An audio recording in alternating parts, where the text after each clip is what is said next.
We're just pleased today to have Nate and Renee with us. He bumped my arm, so he wanted to make sure that I honored Renee. So thank you very much for you guys coming. It's a real honor for us to have you here. Some of us have had the privilege of hearing Nate's testimony and what his ministry is about. And please recognize this is a ministry, and that this is a time for us to hear what he's doing and what God is doing through him. So I just ask you to really just pray our blessings over him and Renee today as they leave here and they go to over near Tacoma, Milton this afternoon. So yeah, so this is a whirlwind for them. They flew in Friday night. They spent yesterday getting over here. This morning they were at DCC for 2 services. Here they're sharing with us. So that's how this is working for them. This is what ministry is about.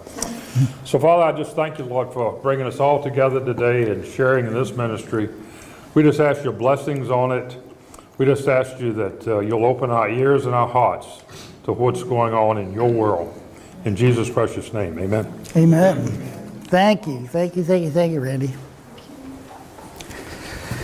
Randy has been incredibly gracious.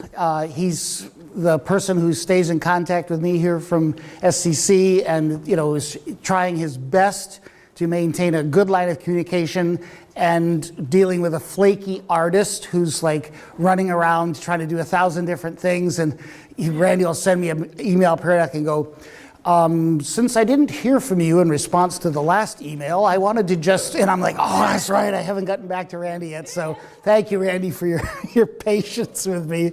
And thank you, Sequim Community Church, for your support of this ministry. It wouldn't happen without you folks, and so we're so appreciative.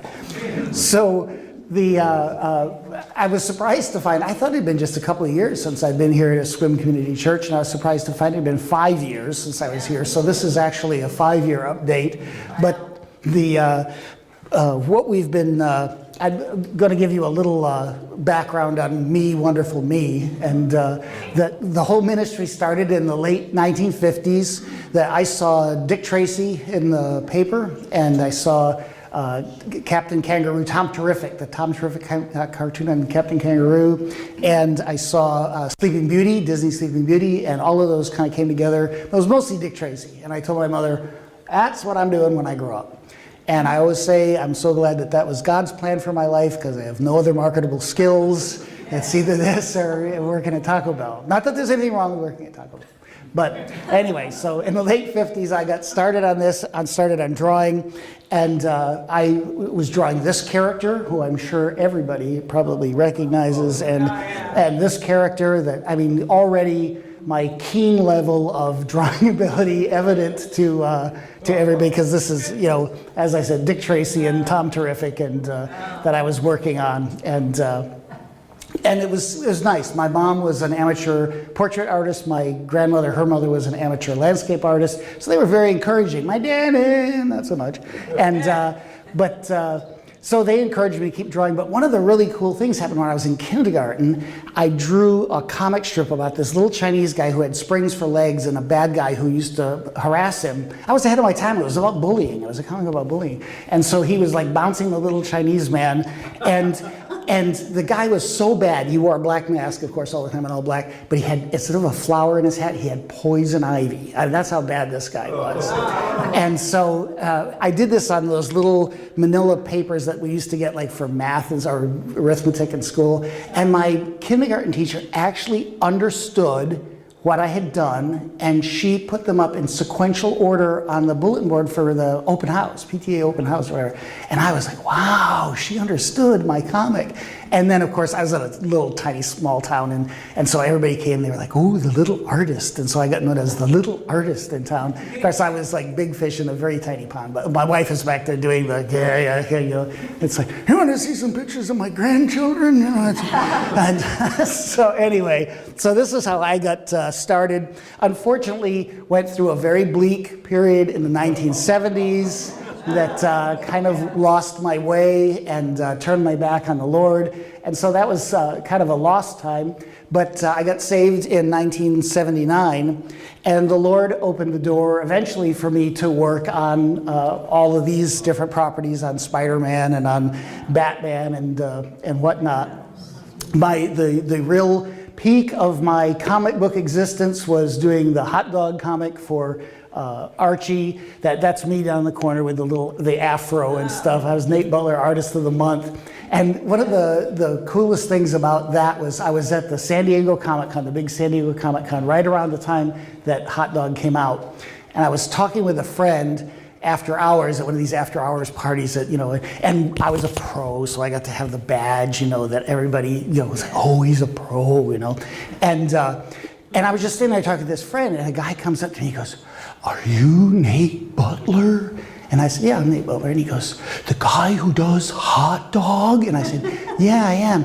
And this guy is like, "Oh, you're the most incredible artist in the world. You're great. There's never been an artist like you before or since." And, I mean, he's like worshiping me. And I was like, and I'm standing there trying to yeah, this happens to me all the time, And so I'm like, oh, yeah. But my head is like all swelled up. And he gets all done with this stuff. And then he says, can you draw me a sketch of Hot Dog? And I said, yeah, sure I could. And he has a little book for getting sketches, and I did him a Hot Dog. He's like, he goes into, he's going on. And then I'm not kidding you, when he walks away from me, he backs away like I'm the queen. "Thank you so much. Oh, thank you. Thank you, thank you, thank you." Till he feels like he's a suitable distance away. Then he turns and runs squealing to his friends, "These pieces of hot dog." And I'm still standing there trying to my heart is beating in my chest, but I'm trying to pretend for my friend like this is not affecting me. And then he went on for talking about another minute, and I was like, wait, Don.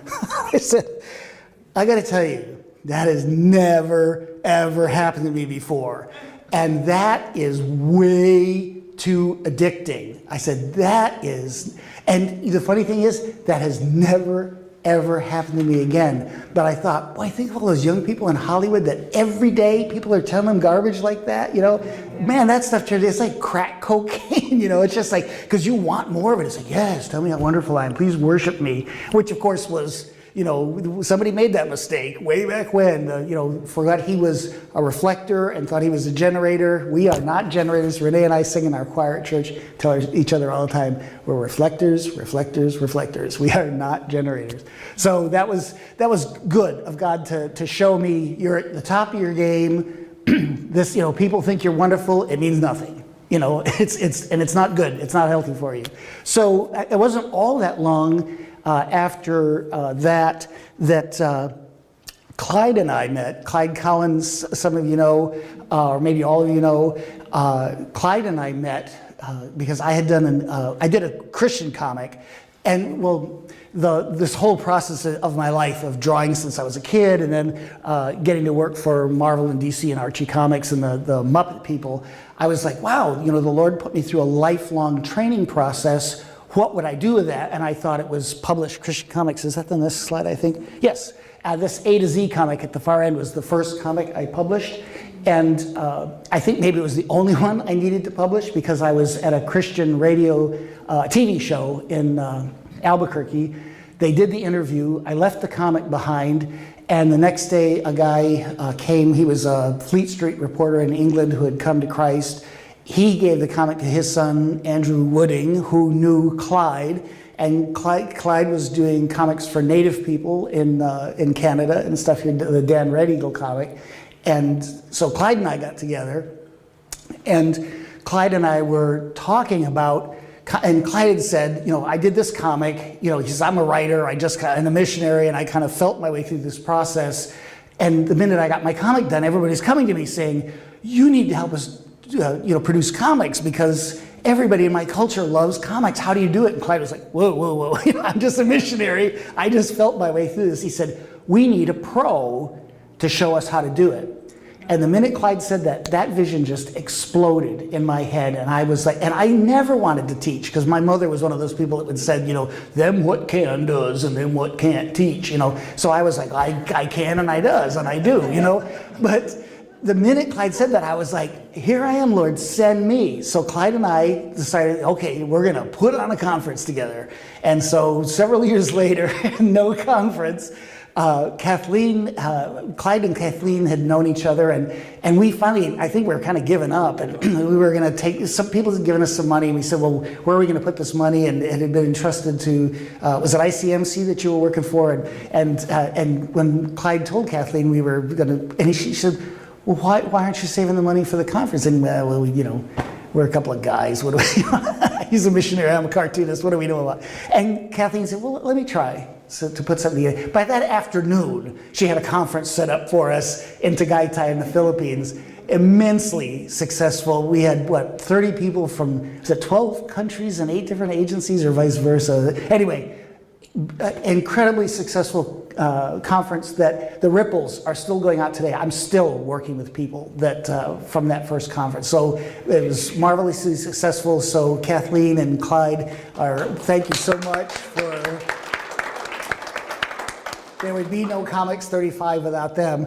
And but like I said, so I probably just needed to do that first comic to meet Clyde, but I ended up producing some of these other comic books along the way, and then some of them we did for other ministries. This is a guy who wrestles, he calls it the redneck, wrestling. He doesn't wrestle, he wrestles the redneck circuit. And so these are some of the other comics that I did in the, the early 90s, but here, yeah, I got ahead of myself. In 96 was when Kathleen and Clyde and I, I looked at the two guys and I thought, man, they didn't age at all. I'm the only one that got older, but I guess we all did get a little older, except Kathleen. Kathleen still looks gorgeous, but Clyde and I, we got a little older.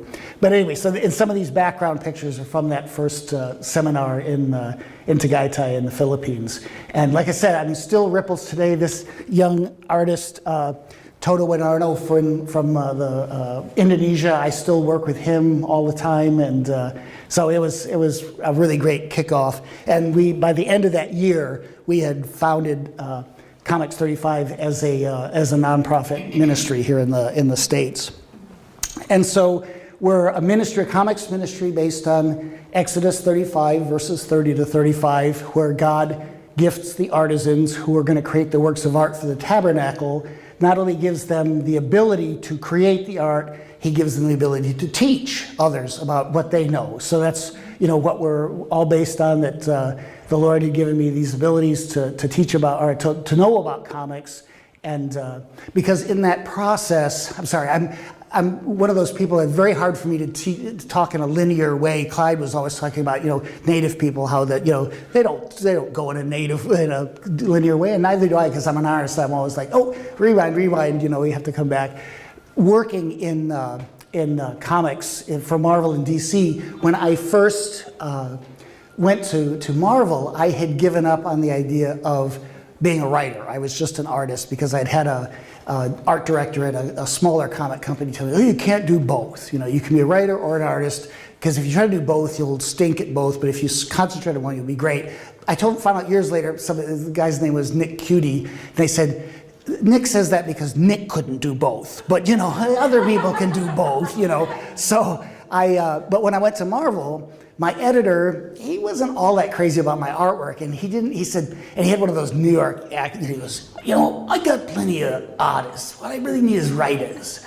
And I said, well, I don't really do much writing now. And he goes, kid, either you're a writer and you work for me, or you're an artist and there's the door. And I was like, oh, I think I'm a writer. And so but in the first script I did, 9 rewrites. Oh, man, I hated that script by the time I was done. But I learned so much about writing, and I learned a lot about editing, working with this editor, and that was part of what, I realized by the end of it, I'd had all this training in all these different areas, so it was pretty cool. Here I always get ahead of myself on these things. This is the verse from Exodus 35 about God filling them with the Spirit, ability, and knowledge, and then in the craftsmanship and the ability to teach others. So our mission statement now is to bring people to Jesus Christ through the visual storytelling medium of comics. And we do that in a whole bunch of different ways. But primarily, it's about helping other Christians produce their own stories and messages in their own languages for their own peoples to reach their own people for Christ. As Clyde used to say, we learn a lot of things about how to, shake hands and do stuff. He said, that's just surface. He said, there are so many landmines below that you will never know if you're not in that culture.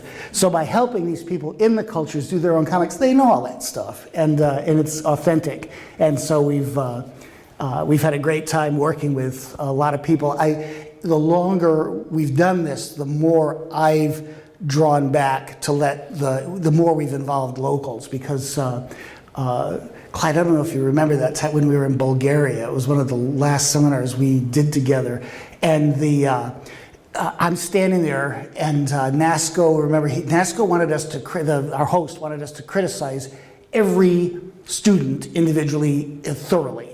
So I did it for a couple of guys, but then this guy Stanimir, I forget his Kostov was there or something. He gets up, hands down the best artist in the class. He had the coolest style, and he had this 2-page comic, and in Bulgarian it was called Jump, and it was about how hopscotch is laid out in the form of a cross on the sidewalk.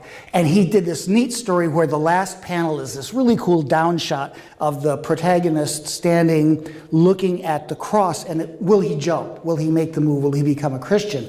But the story leading up to that, you remember, that just went everywhere, and there was like this homeless guy that he meets, and then he has the planet Earth and the homeless guy going this way and he's going that way, and it's like, I thought, I can't follow this story at all. I thought, I'm going to have to set this kid straight about storytelling, And so he gets all done. NASCO's at the back of the room, our host is at the back of the room, and I'm about to critique Stanimir. So from the outside, it looks like this. I went, because I heard the Lord say, the Holy Spirit say, don't you say a word about Stanimir's comic. And I'm standing there, I'm like, did I hear that?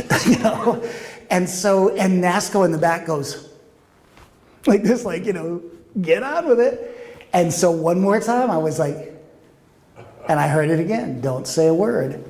And I'm thinking, what do I do? And I kind of look at Clyde, and I'm trying not to look at NASCO, and I thought, I said, what does the class think about Brother Stanimir's comic? Well, one after another, they were like, that comic touched my heart so much. It touched the deepest part of me, that part about the homeless guy and on the planet going this way. All of it meant so much to them. And I was like, wow, I'm sure glad I didn't say anything. So I was like, oh, great, Stanimir, you can go sit down. And NASCO was glaring at me like, what are you doing? And I'm like, again, I'm trying not to make eye contact. The next guy to get up, his name was Petko. Petko is this big guy with the flat top and the unibrow. I mean, big, mean trucker-looking kind of guy, but a heart of gold. He's a sweet guy. He gets up, and I'm standing there again. I'm trying not to look at NASCO, and I'm like, speak, come on, Petko, speak. And so the translator can start, we can get this moving, and nothing. And of course, at the time it slowed down. It's like, and I finally like, why aren't you talking? And I look up. He's standing there with tears running down his face, and he says, Brother Stanimir's comic has affected me so deeply, I can't even speak. May I do my comic later? And I'm like, oh yeah, sure. And I'm thinking inside, no, I'm really glad I didn't say anything. So that was, I think, one of the last seminars that Clyde and I did that we did not have a local. We said, we can't do this without a local teacher who does all the criticisms of what they're doing. And so in that time, increasingly, we have more and more. We've had at our seminars local people. And I come in and teach in what I always call kind of as culturally neutral a matrix as possible. Try to give them some ideas of storytelling without imposing a lot of Greek story, because our education is all essentially Greek-based, whereas their education is, and Clyde used to do this great, and I still do it in our seminars, this great thing talking about how different cultures perceive different things. So I still teach, but I'm pulling back, and now that I'm, getting old and gray, that I'm starting to think about not so much succession planning, but pouring what's in my head into the heads of a lot of young people, and so that's one of our big pushes now. We're working on this Timothy Joshua program too, and again, I've gotten way ahead of myself. This is the 22 years of teaching, 40 different training events, more than 900 attendees, 50 different countries, and for some reason the computer decided to, on its own. These are a lot of the agencies that we've worked with around the years in various parts of the world. So it's been really great, because again, you can't do this without on-the-ground partners, and a lot of these, again, Clyde and Kathleen were the people that initially connected us to a lot of these different ministries. So we also, in addition to the classes, we offer consultation and coaching on the production and effective use of comic-style literature. Again, we're doing more of this. We're not a publishing ministry per se, but sometimes we will publish projects that when we're helping out other ministries. Kingstone Media Group puts out a line of comic books, and this is one of the rare times when I actually sat down and produced a script to help them out. I mainly helped them finding colorists and production people for their comics from overseas that were more affordable. But this is a comic that I did on the story of Ruth, and this is what's called a storyboard comic, rather than it being all typed out like a screenplay style script, so that you can share things. Like in that bottom panel, I wanted to have Ruth have this nose ring, not the ones that pierce the skin, but just sit in the skin, that when she says to Naomi, you know, your God is my God, she could pull this thing out and throw it on the ground. And this is the finished page of the story done by, sadly, Kingstone has non-Christian artists that they work with, and I really wanted this to go to a Christian artist, and it went to a non-Christian artist. But I mean, it's nice art, but there was something about some of the work that didn't really strike true with me. But he stuck with the nose ring thing. But do I have time maybe to tell about the thing at Bible, Museum of the Bible? Oh, a news story, sure. Yeah, we were at the Museum of the Bible in a couple months ago in DC, and we were leaving the building. I mean, total God thing, because one second or another, either way, we're going. Of course, you have to go through the gift store to leave. We're walking through the gift store, and a kid behind me says, "That's the only thing in the Bible I ever knew." And I was like, "There's only one thing in the Bible you ever knew?" And the other kid said, "Well, at least you knew something." And they're still behind me. And then the other one says, "Yeah, but I still don't know anything else." And I'm like, "Oh, what is this one thing?" And they passed me, and it's a group of 3 Asian American kids, but from their voices, they've grown up here, and so they're talking. Well, and Renee says, then they spot there in the bookstore is the Kingstone Bible, and it's a 3-volume set. It's on, and those kids, boom, they're straight across to get, and they're looking at these Kingstone Bibles. And Renee says, go tell them that you worked on those. And I was like, no, I don't want to. She says, go tell them. I said, I'm not going to. She says, go tell them. She drags me over, and she starts immediately. She goes, that's a really great Bible. You really like that. And she's going on talking to them, and she says, Nathan's being really, humble, but he worked on that, and blah, blah. And these kids are kind of like, who are you creepy old people? What are you talking to us for? And one of them thought that Renee worked for the bookstore and was trying to sell them the books. And so we're sort of talking. And suddenly Renee says to the one boy, she says, if I bought you that, she says to me, how much do these things cost? And I know where she's going right away. She's incredibly generous. I turned this book over, $25 for one of these volumes, 3-volume set. And me, Mr. Missionary, I'm like, there's no way I'm paying $25 for this kid to have a free book, But she says, if I bought you that book, she says, would you read it? And he was like, he says, well, yeah, I would. Well, his friend, the one who had originally said he only knew one thing in the Bible, is standing at the other end of the bookshelf reading the first volume.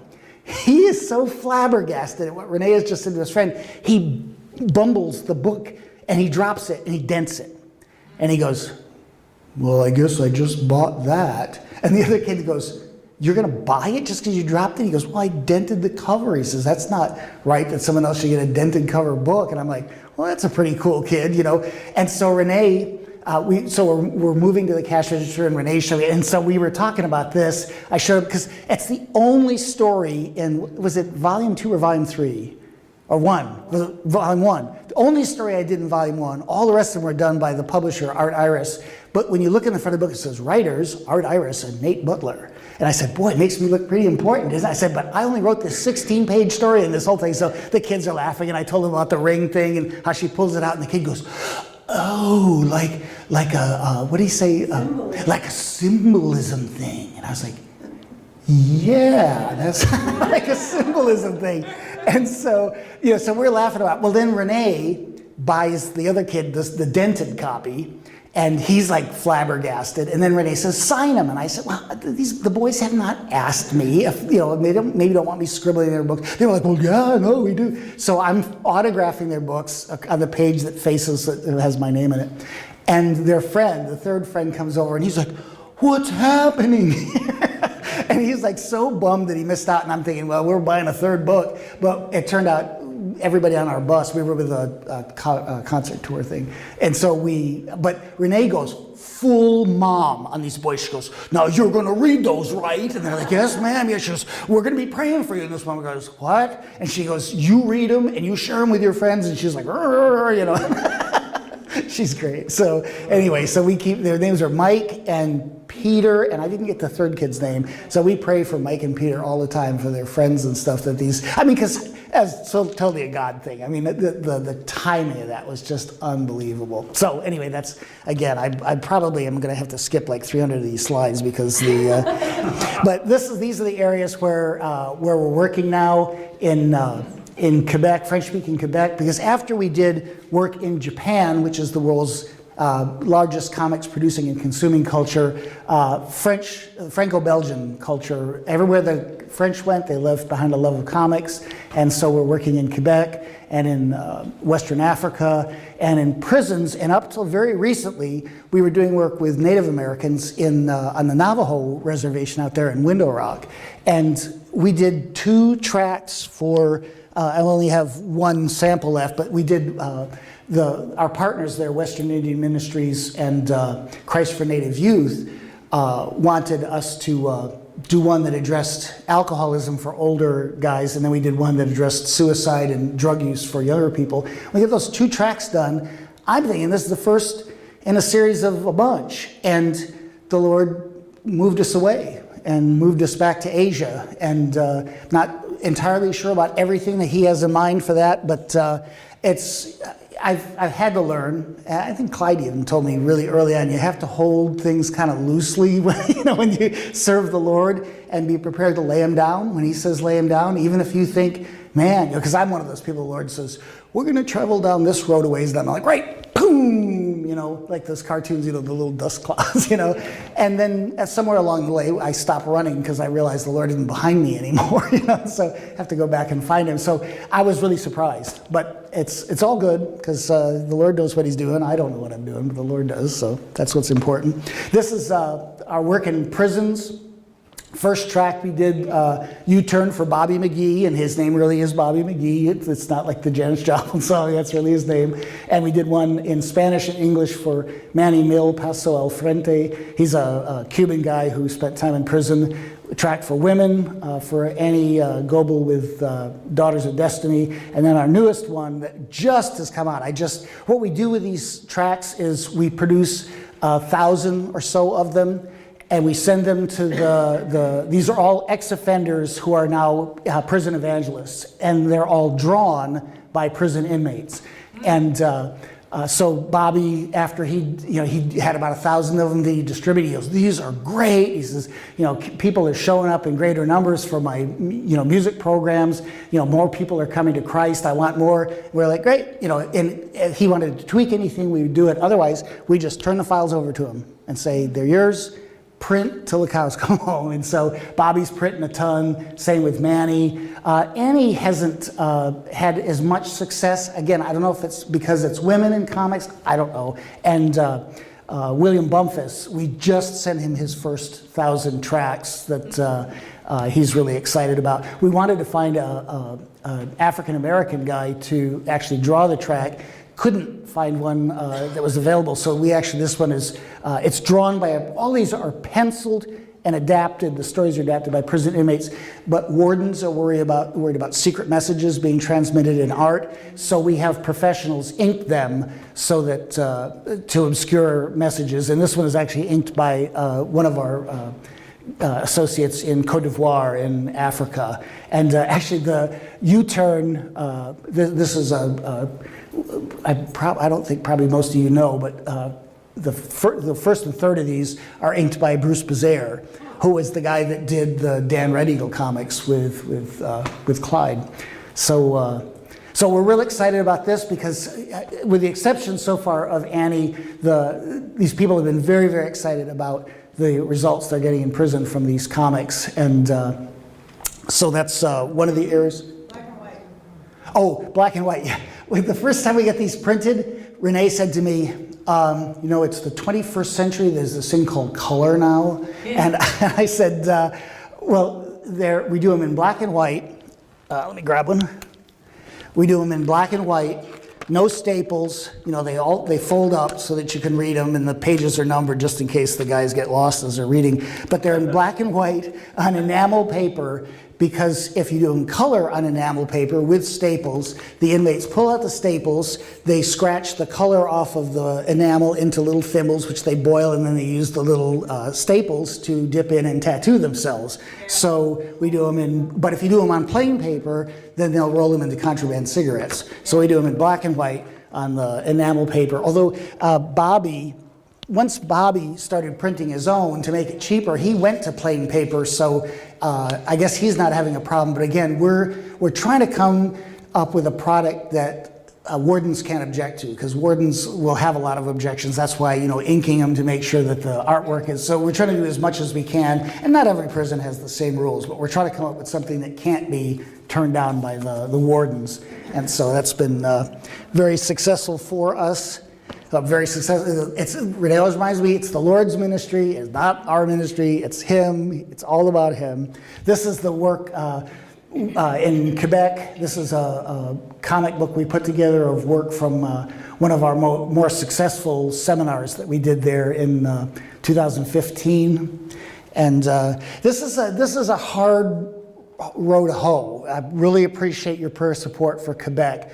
Having a very tough, the soil is rock hard, the spiritual warfare is intense, having a very tough time helping these people. They threw God out of their culture in the 60s, almost like the direction we were kind of heading for a while in this country. It looks like maybe the brakes have been put on a little bit, but the Christians in that country called it the silent revolution. They threw God knowingly, purposefully out of their culture, and of course Satan was more than happy to fill the vacuum. They've got highest rates of abortion, out of wedlock births, suicide, one of the highest suicide rates in the industrialized world. This country right on our northern border in Quebec.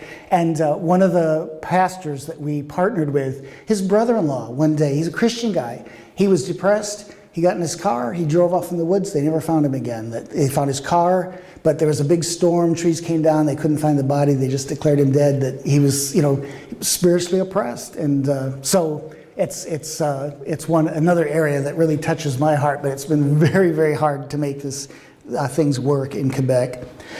These are those 2 tracks I talked about for the Native Americans.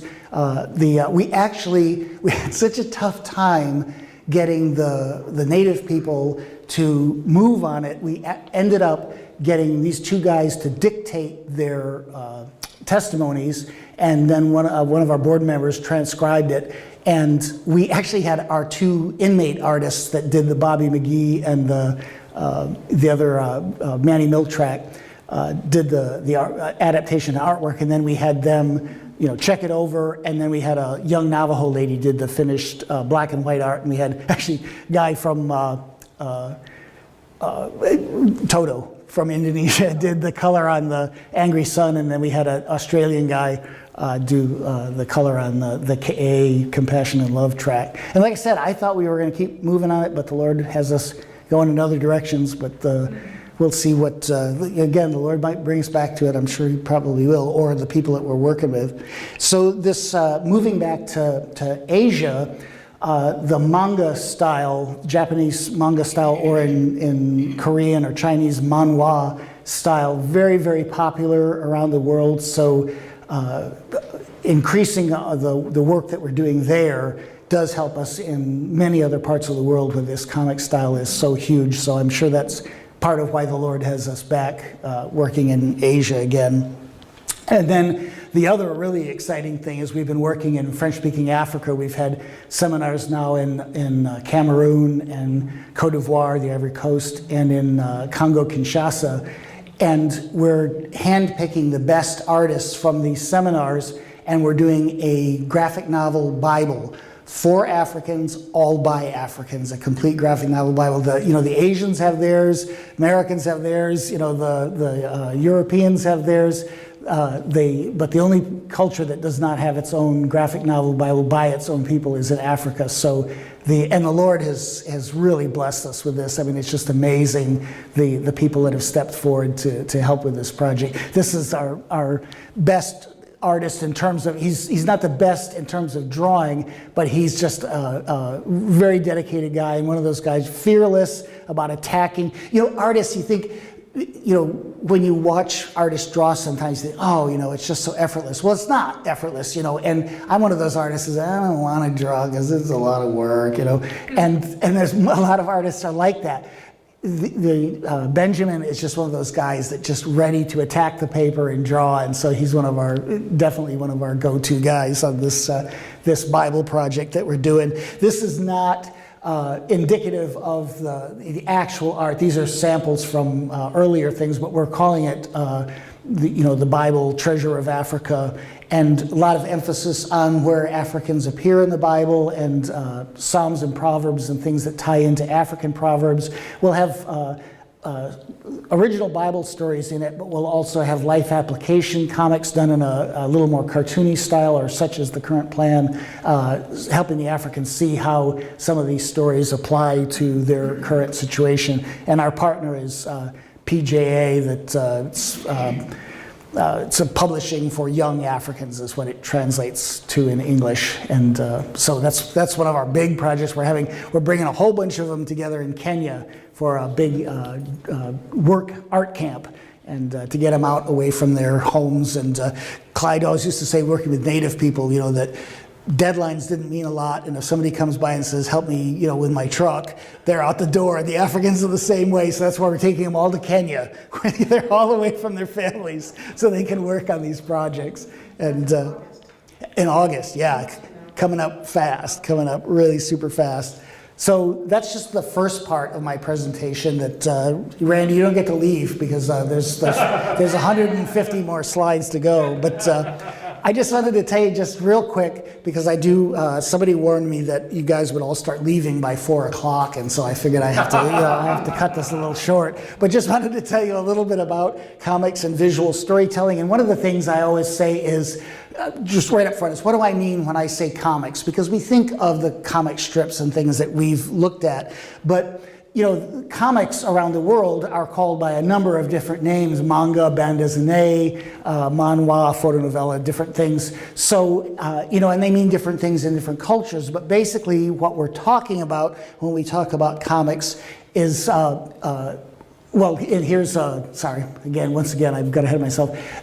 These are, some of the different comics we might think of, or people around the world would think of when you say comics, that they would think of, we know Spider-Man and Tarzan and things like that, but characters like this one down here, Condorito is, very well known in Tintin is there, and this is, this guy over here with the turban, that's Chacha Chowdhury. He's very well known in India. So, and this young African up here, she's Aya. That's a series that's really well known. So these, I stuck this character in. I thought he was the character Naruto, who's a popular manga character. And somebody said to me, well, you're really up to date because and they said some name, some Japanese name. They said, the son of Naruto. So you're like really with it. And I was like, oh yeah. I knew what I was doing. I was like, really? I have to check into this a little more. I don't know. I didn't know Naruto had a son, So anyway, so this is what we might think of, but, and we might think of the common formats, the booklets, the comic strips, the graphic novels, photonovella, photo comic strips and tracts, and then now increasingly internet comics, which are not necessarily done in the same format because a lot of times they're made to read going this way rather than that way. But and these are some of the more popular comics around the world. The Humorist, fairly big seller in China, and these are listed in order of popularity. The Humorist, I think, sells somewhere around 200,000 copies a month. Majid, this next one, a lot of people think the Muslims are iconophobic. They don't like images. They wouldn't have comics. They have comics that outsell our comics by a long shot. And and the DC Comics, all the titles combined outsell Majid, but Mickey Mouse in Germany outsells all the DC comic books titles put together, all the Superman, Batman, Wonder Woman and stuff. And then Vaquero in Mexico outsells them. Then if you put all the Marvel comics together, you can outsell those people, but Mahasanuk in Thailand outsells all the Marvel comics put together. And if you combine all the DC and Marvel comics together, they outsell Mahasanuk. But Shonen Jump in Japan, the one that that comic sells 3 million copies a week, and which is more than all the DC and Marvel comics combined by a long shot. Yes? How do you handle trademarks for all of them? Well, we're not involved in the publishing on these things. We're helping people produce their own comics for their own people. So they're in charge of the trademarks for their own comics, and we rarely get into them, other than like the prison tracks and stuff that we've done to be sold, to be handed out for free. Anything involving being sold or having those little barcodes on them and stuff, we don't get in the middle of that. We just help people produce these things. But Renee is... She still has a question. Oh, I'm sorry. I've noticed lately that anime is really a popular comic style. Mm-hmm. And is that just Japan or China? Japan is where anime comes from, and anime is the print form is manga, the animated form is anime, and there's a lot of cross-pollination there. But yeah, it started all in Japan, but yeah, it has spread worldwide now. I mean, kids, when Clyde and I first started, I think it was the only place I didn't find manga back then was Russia. But they had a street market and somebody was selling Barbie in the street market. So I told people, I said, Barbie is here. It's like Sailor Moon, which was a popular manga. I said, Sailor Moon is not far behind. And sure, now that it's huge in Russia and Ukraine, it's everywhere, this manga style. It's run a lot of the indigenous styles completely off the stands in Mexico. You do not find the indigenous style comics on the stands anymore. It's all manga. Same thing in the Philippines, that most of the Pinoy comics style of stuff, gone. It's all manga. It's just a style that kids really, it's that growing universal kind of youth culture that's kind of taken over things. But this comic, is that thick. It's like a telephone directory. It comes out every week, this big, fat, thick thing, and it's written. The comics in Japan are based on cinema. Our comics are based on comic strips. In the early days, when guys came up with the idea for comic books, they took the comic strips out of the newspaper and pasted them in a book, either 3 or 4 tiers high, and then when they ran out of comics to reprint and started doing new stuff, they just followed that format. So they're very dense, a lot of information in the page. The Japanese hate our comics. They're like, oh, it's too much information. They do it very cinematically. A comic book about basketball, the guy's like, I'm open for a shot. I've got the ball. I'm going to get ready to bounce it. That's a page. And then he bounces once and he's going to go for his layup and he starts up and that's another page. I mean, it's like very, they squash and stretch. And they're written to be read at a rate of 10 pages a minute. And I stood on the subway next to a guy one time, I'm holding onto the thing, and I'm looking at my watch, I guess this way. And I'm like, and I stand next to this guy, and I'm like, okay, he's on schedule. Yeah, he's going to make 10.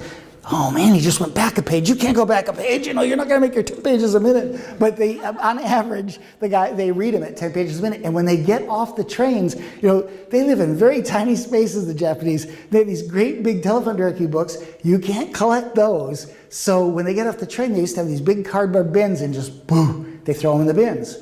The street people would come along, fish them out of the bins, take them to the street, you know, put up their board with the 2 concrete blocks and sell them again. And they would keep, and then those books, you know, get read, boom, in the bins, the street people are back. They estimated that every one of these manga, which at that point were selling 6 or 7 million a week, was actually the number of people reading it was 3 times that high, because the street people would only resell them if the covers were too scuffed and nobody would buy them. But so when Clyde and I were first there, you know, they said, oh, it's very hard for us to get Christian manga out because all the distribution is controlled by the Yakuza, the gangsters, the mafia, Japanese mafia, and we can't get it into the pipeline. And I said, what if you printed up, you know, a few thousand, hired some kids from Campus Crusade, and had those kids go down, you put them in backpacks and go downtown and throw them away in those bins? I said, because then the street people would come along, fish them out, sell them, and after a while, you just cut off the supply. And those people are going to go to the store and say, I can't find this manga anywhere. And they'll be forced to carry your comic. Now the Japanese are my most favorite people. I love Japan. They're just like me. They're like all repressed, and they'll never tell you if your breath smells bad and everything, you know. And so they're all sitting there very quiet when I get done. And they will not speak up quickly, because whoever speaks up presumes to speak for the group. So there was kind of quiet, I guess, for a while, you know, until somebody decides who, and one of them was, Batara-san. And they can't say Butler because of the way of the consonants, so they call me Batora-san, Batara-san. He goes, Batara-san, omoshiroi desu, which means, that's interesting. And it means pretty much the same thing it would here. Which means, there is no way on God's green earth that's going to ever happen in my lifetime. But thank you so much for sharing. And I was like, oh man. So I kept sharing this at meeting after meeting after meeting, until finally somebody said, you know, that's a pretty good idea. We should maybe try that. And that was just before 9/11. And then all those bins came out of the train stations because they were worried about people dropping bombs. And I was like, oh man. But again, I love the Japanese. I'm not saying what I'm going to say next to pick on the Japanese, but it was funny when we were in Hong Kong, we did that training in Hong Kong, and I shared this story. The Chinese kids are on their feet going, yes, we will throw our comics away in the bins. And I was like, whoa, wait a minute. Do you even have bins? Because their comics are the little pamphlet style, you know. And I said, do you even have bins where people throw away the comics? And they're like, no, we don't. And I said, well, you know, I admire your enthusiasm. Let's find another guerrilla marketing, because we call it guerrilla marketing, another guerrilla marketing technique. And they came up with, they have those little tissues that people pass out. You know, they're trying to get you up to girly shows and they pass out. And they said, well, we'll do little comics in tissues and pass them out with links to website kind of thing. I said, yeah, great. You know, let's just think of how you can reach your culture. And I'm sorry, I tell too many stories and I forget.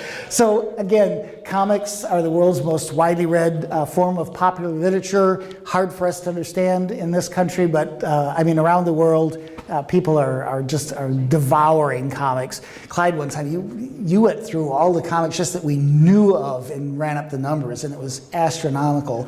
And I don't. Wait, go back. Okay. The Manga Messiah in the corner. Oh yeah, this is Manga Messiah, and I think I've got a slide about that a little later. That's one of the projects that we helped with in Japan. We helped them actually do a 5-volume set of the Bible, everything but Revelation. And the people that I was working with went, why won't you do Revelation with us? And I said, well, because in Revelation it says if you add anything to this book, you get all of the bad stuff added to you, and if you leave anything out, you lose your right to the tree of life. I said, I'm not risking that. I said, knock yourselves out if you want to do it, but I'm not working on Revelation. So I heard now that they're trying to get that volume produced. But we did, Manga Messiah was all the Gospels, and then we did Manga Metamorphosis, which was Acts and Letters, and then a different artist, one artist did that, and a different artist did the Old Testament, 3 Old Testament books, and she's taught with us in Quebec and in, I guess just in Quebec she's taught, and in Taiwan. But, so that's It's been published in 22 different languages now, yeah. And so it was, that was a really fun project to work on. One of the most amazing things about it was the Japanese love sound effects. Sound effects for everything. You know, we do boom, bang, whatever. They're like, you know, if I touch the microphone and make that noise, there's a little sound effect for that, you know, and if I, you know, click my fingers, whatever I do, you know, I rustle my coat, everything has a sound effect. So I thought, okay. They said, talk her out of it. Talk her out of the sound effects. So I met with this Kazumi Shinozawa that had done the comic, and I said, you know, we have to, you know, cut back on the sound effects. No, Batara-san, she says, that's the soundtrack of the movie. We can't get rid of it. I was like, you know, so I came out of that meeting, they were like, so you talked her out? I was like, no, she talked me into it. So we're gonna do all the sound effects. So we sat at a table and they're doing all this stuff like, you know, drumming their fingers on the table or doing stuff and they're like, Batara-san, what is that in English? Well, you know, some of them, there's like rat-a-tat-tat or whatever, but some of them, you know, like, you know, flipping the pages of a book, you know, and I said, oh, flip, oh, very fast, Batara-san. I said, they write that down, you know. So we're sitting at this table and the Norwegian head of the ministry comes in and it's just a table full of, you know, Japanese and me, and we're all going,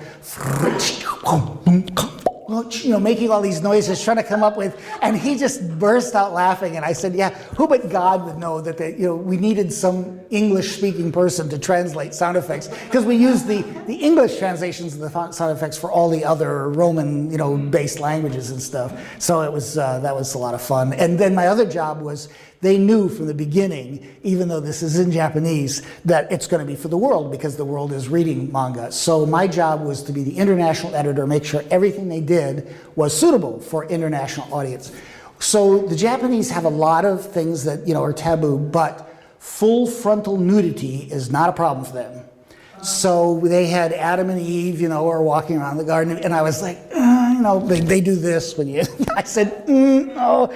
And they have this phrase, they say, honto desu ka? It means, are you kidding me? You know, it's like, really? Seriously? You know, and I said, yeah, you know, in America and Eastern Europe, full frontal nudity, I said, you know, gotta have Eve standing behind the horse and Adam behind, you know, in front of the bush and stuff. And they're like, honto desu ka? They couldn't believe it. So we got that through that. But then they had Adam and Eve, you know, Eve has come out of Adam, and she did this beautiful shot of Adam and Eve's face are about that close, and he's touching her cheek, and he's saying, you're bone of my bone, flesh of my flesh. I momentarily forgot where I was, because the Japanese, you don't kiss in comics or movies or anything. And I said, oh, that's so sweet, it looks like he's about to kiss her. And when you say something wrong, they draw air through their teeth, they went, oh no, Batara-san, they would never kiss. And I was like, oh, that's right, I'm sorry. So no full frontal nudity, yes, but no kissing, whatever. So, so later, then I see there's one with Jacob, where he's kissing his wife, and I said, you have them kissing, and she said, Batara-san, you said that was okay, that they would kiss, and I was like, well, yeah, for outside of Japan, but you still have the Japanese edition, but, so this poor thing, oh, and the other thing was, she thinks, I'm sorry, this if I offend anybody, I said, but she thinks that male babies' parts are, they love what they call kawaii, very cute. That's why they have Hello Kitty and all these cutesy things in Japan. Everything's kawaii, oh, Batara-san, so kawaii. So every time a male child is born in the Bible, in the Old Testament, and there's a lot of them, you know, it's like, it's a boy, you know, and it was like, no, we can't show that. Honto desu ka, Batara-san, it's so kawaii. And I'm like, I'm sorry, we have to do the little blankie or the little leg or something. And they were so disappointed about this. But anyway, so that was a lot of fun. I really enjoyed that a lot. Renee's like giving me the speed it up, you're talking too much. So yeah, basically when I talk about comics, I'm really talking about that wider definition of comics. Are you going to do something? Hello? Series of images that tell a story or make a point, any series of images that tell a story or make a point. Essentially, we're talking about visual storytelling. It's like we laugh and call it the poor man's movies, the comics, because they're cheaper to make than movies. But really any form of visual storytelling, and it's been around a long time. A lot of people reference the Bayeux Tapestry in France, but the Germans in the 15th century were doing woodcuts in comics form. They're in Cambodia, again the Japanese with their scrolls, the Australians. The one I really love is, this was from a seminar that Clyde and I did in Mexico. I forget when the first one was we did, but we went to Teotihuacan, they took us to the pyramids there, and this jaguar, that's what it is, this character in the middle, this jaguar, that thing coming out of his mouth is not like drinking out of a bottle, it's a speech glyph. That's what they call it. The scientific people say, oh, a speech glyph. Well, it's a dialogue balloon in comics, the character's talking. And I thought, wow, that's so cool. It's not only a comic strip around the whole base of this pyramid, but he's actually also talking, telling I don't know, he could be just saying roar for all I know, but he's talking. He's got a speech balloon like these Korean manhwa. Then when Renee and I were at the Bible Museum of the Bible in DC, I walked in there. There are comics everywhere. They have these, I'd never heard of these before, the Lakish reliefs and stuff, all very much that style like the Bayeux Tapestry and those big, what do they call them, are they Stela or something, that had, just comics all over the Museum of the Bible. It was so cool. So it's been around a long time.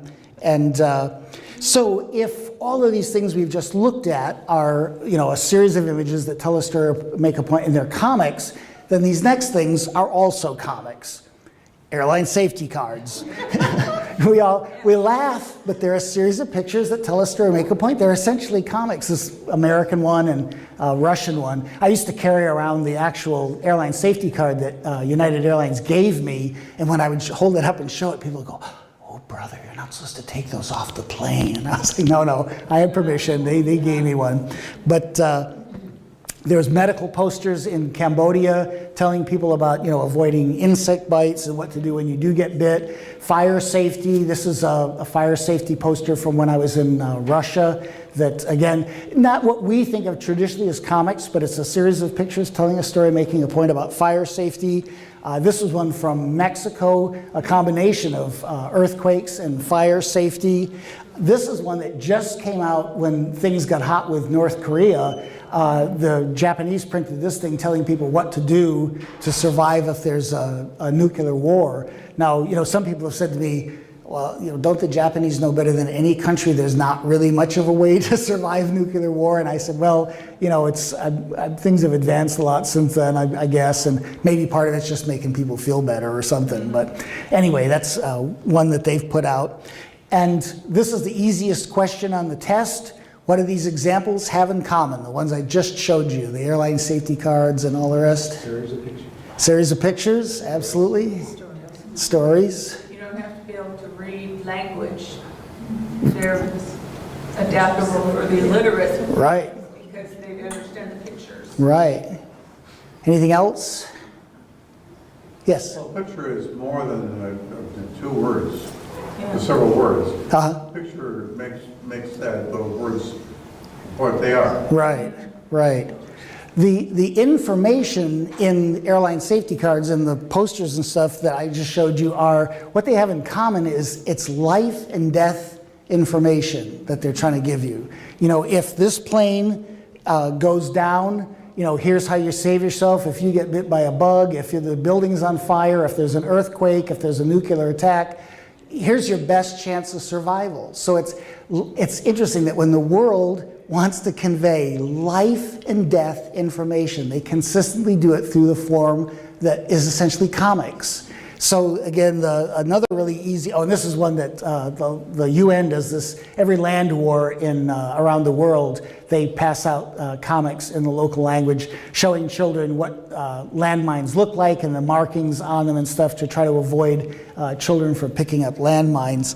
But again, who has the most important life and death information of all? We do, of course, the body of Christ, the church. So it's not that I'm saying let's copy what the world is doing, because we were essentially doing it, a lot of the carvings on the outside of church buildings in Europe and places like that, those were all comics. We were using comics for evangelism and explaining the Bible for years, so we're really just taking back territory. And if comics are a series of images that tell a story or make a point, Christian comics tell the story and make the point.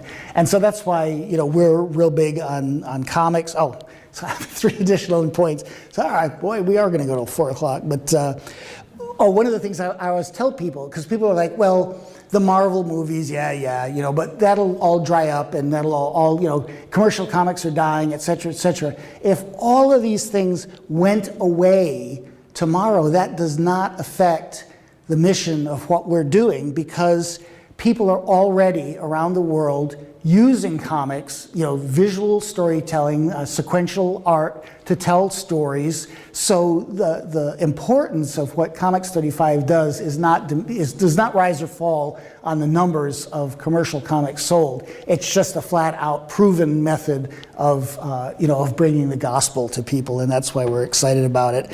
And because it just remains that people are naturally attracted to visual storytelling, to comics.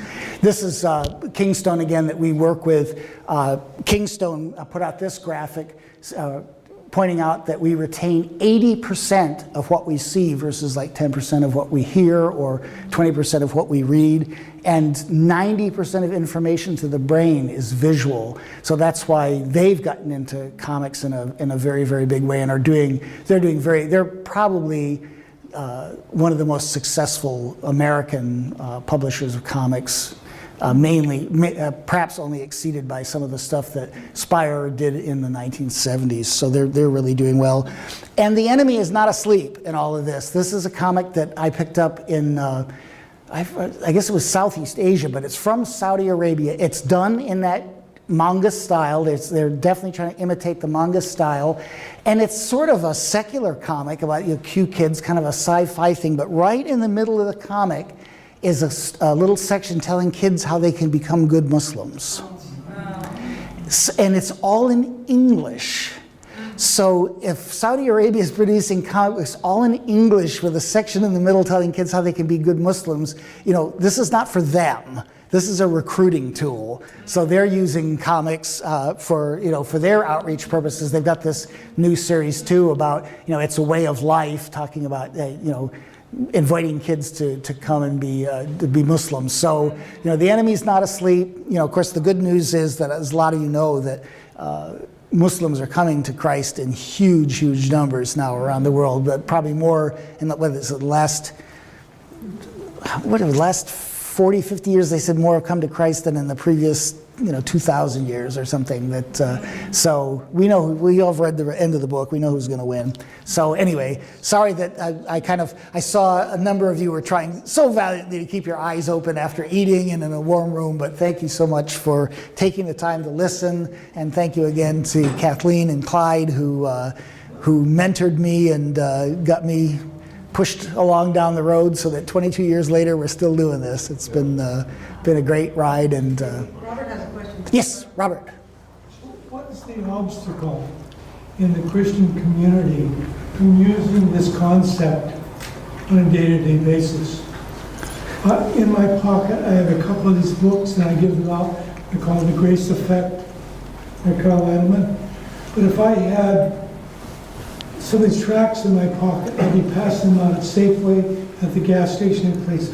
What is the obstacle? Why isn't it in mainstream U.S. Christianity? I don't get it. Yeah, that's a good question. I mean, when we started, I used to say I couldn't get a worse reaction in front of some audiences if I said I was involved in Christian pornography. When I'd say Christian comics, because they're like, comics are of the devil, they're not a suitable medium for evangelism, they're not, not worthy of the gospel message. But they said that about movies, of course, way back when. But I think largely that attitude has died because a lot of the publishers have taken part of the problem, and this is just, off the top of my head speculating, Clyde actually may have, or Kathleen may have better ideas than me on this. Part of it is a number of publishers have attempted graphic novels and not done the best job doing it, and they failed, and I think it makes some people think, oh, comics don't work. Or they do things that aren't comics and call them comics. When we first got to Japan, a big ministry that you would all know the name of, and I won't embarrass them, they had gone into Japan and done something that they said was comics. It wasn't, it was a picture book, and it bombed. And then when we were helping with the Manga Messiah series, people said, oh, we tried it, it doesn't work. And so I said, no, you didn't try it. You may think you tried it, but you didn't try it. And then Manga Messiah proved them wrong when it was very successful. So I don't know if part of it is the older gatekeeper types that still don't recognize it. Clyde, do you have any thoughts about that? I think that stigma's holding over. So At least get the recording part. I think some of that stigma is still holding over, but I think what it needs is a champion to produce it. You would use it. Well, you already produce it. What's already? No. Well, I'll make a deal of it. Yeah. I just one little story is my daughter. We had the Bible, visual Bible that you know, I'm sure of, but she read the thing cover to cover when she was really, really young, and that grounded her in the whole Bible. Yeah. So Yeah. it's really good, powerful. There's a dynamic that's going on in this country. You have a huge number of ignorant children coming out of our school system, Yeah. and they don't read. Yeah. They're strictly visual, so it would seem like it's a great time to introduce this in I think we're ready. a strong way. Yeah. I remember the Chick publication, Oh yeah, Chick tracks. and I used to use those. in evangelism, door to door. And I never really knew the end results, but people did read them, and then when they would talk about them. Yeah, a lot of people make fun of Chick tracks because Jack Chick did get a little out there on some of the stuff he did. But when in our seminars, if we would come across somebody in the seminar who had come to Christ through a comic, 9 times out of 10 it was a Jack Chick track. But he has phenomenal distribution, like what you're saying, Robert, that if you can get these things out there in huge numbers, but I don't know whether for some people they don't see maybe the financial return on it, that I really don't know the answer, Robert, to. Okay, we talked about yesterday about getting these into a prison, okay? And it makes so much sense because the dissemination of a visual image has a lasting effect. I mean, you all talk about what can I say to somebody to introduce them to Christ, but what if I could show them something that would introduce them to Christ? Well, that's what this is all about. You've made the argument that this is a powerful format. What I want to see happen is somebody kick an action plan into place, even if it starts right here in Sequim, Washington. But this has to, you just can't step over this and say, this was a nice seminar, it's nice that he showed up. There's got to be an action. Thank you. And the fact that you said that comics are dealing with life and death. See, that's the key. And Jesus is the life. Yeah. Otherwise, it's death. Yeah. Yeah, you really, and that's. Yeah, I agree with Robert, what he's saying. Yeah. Yeah. It's certainly what has always driven us, is that, this is like Clyde said, Clyde knew from the beginning. I don't remember how you did the original research to do the comics for Native people, but, it's powerful. It works. Clyde used to say, he says, I want to produce literature that people actually read. And because I just saw on the internet, on YouTube or something, there were these 2 young kids, and I don't know anything about them because I found them it was on Twitter, and I found them through a hashtag about Christian comics, and they were like, not very reverent kind of kids, and they were talking about how somebody had sent them a track, and they're making fun of the track and making fun of Christians and stuff. But one of these boys said, he says, my dad one time after he saw our video show, my dad gave me a little envelope and said, I think you need this. And he said, and inside it was a Bible and, a study book and stuff. He says, so I offended my dad. Well, he held up the track. It has like a photograph cover, and then it's like wall-to-wall text on the floor. It's just all words, and I thought, who is going to read that track? So I put just before I left to come up here, I put 2 of our tracks in an envelope, and I wrote a note to him, and I said, hi guys, I said, sorry a little bit on the track. I said, I think your dad might want you to have these 2 tracks. And so I sent him a couple, because I thought, he might read those, or if he doesn't, he might make fun of them on his show and let other people know about them, because that's the whole thing. It's just like people have to know that this stuff is available. And still, 22 years after we started this, people are like, oh, I didn't know there was any ministry like this, or oh, I've never heard of Christian Comics before. And I'm just like, wow, we've still got our work cut out for us. But,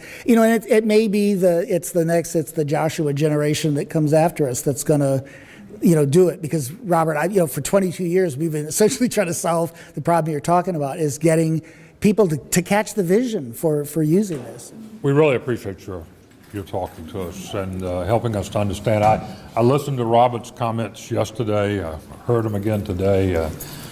There's a seed that got planted here, and I really appreciate that.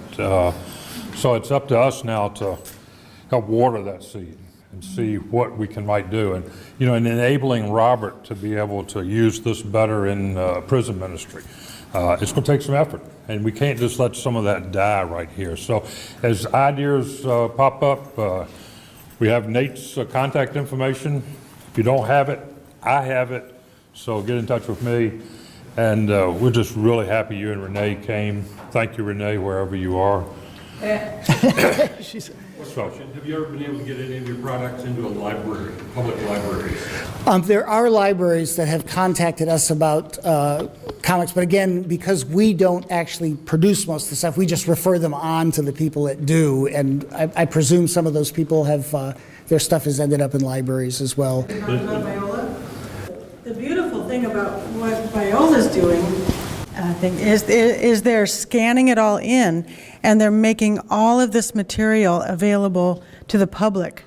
And specifically, the ones who are going to be looking for it are graduate students who are writing dissertations and papers and things, and they have access to it all over the world electronically because they're scanning it and making it public. And Biola, between with COMIX35 and all, God has put together the largest collection of Christian comics at Biola University, and it's still growing, and they're making it available to anybody. It's really, really cool. Yeah, I mean, especially for E.J. Pace, 100 years ago, he was doing cartoons, and his cartoons now are scanned and available for people to read, in from the originals. I mean, it's been really exciting to be part of that. And this ties in, Robert, to what you're saying. I mean, because all of it is increasing awareness, and Biola is one more step in that direction of,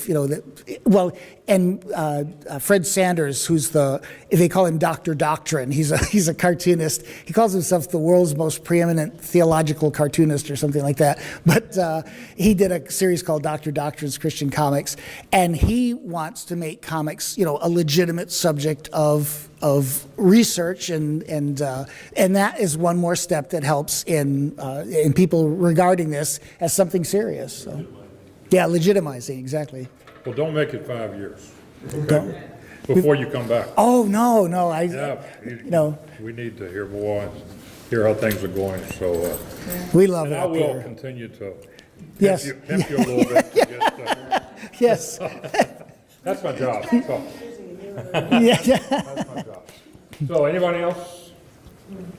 Father, we just thank you for all of us being able to get together and share in this ministry, and we just ask you, Father, to continue to bless it.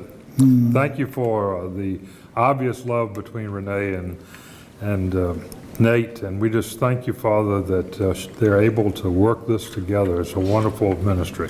We ask your blessings, Lord, as they travel back across the canal. So we just thank you, Lord. Give them traveling mercies as they return home tomorrow. In Jesus' precious name, amen. Amen.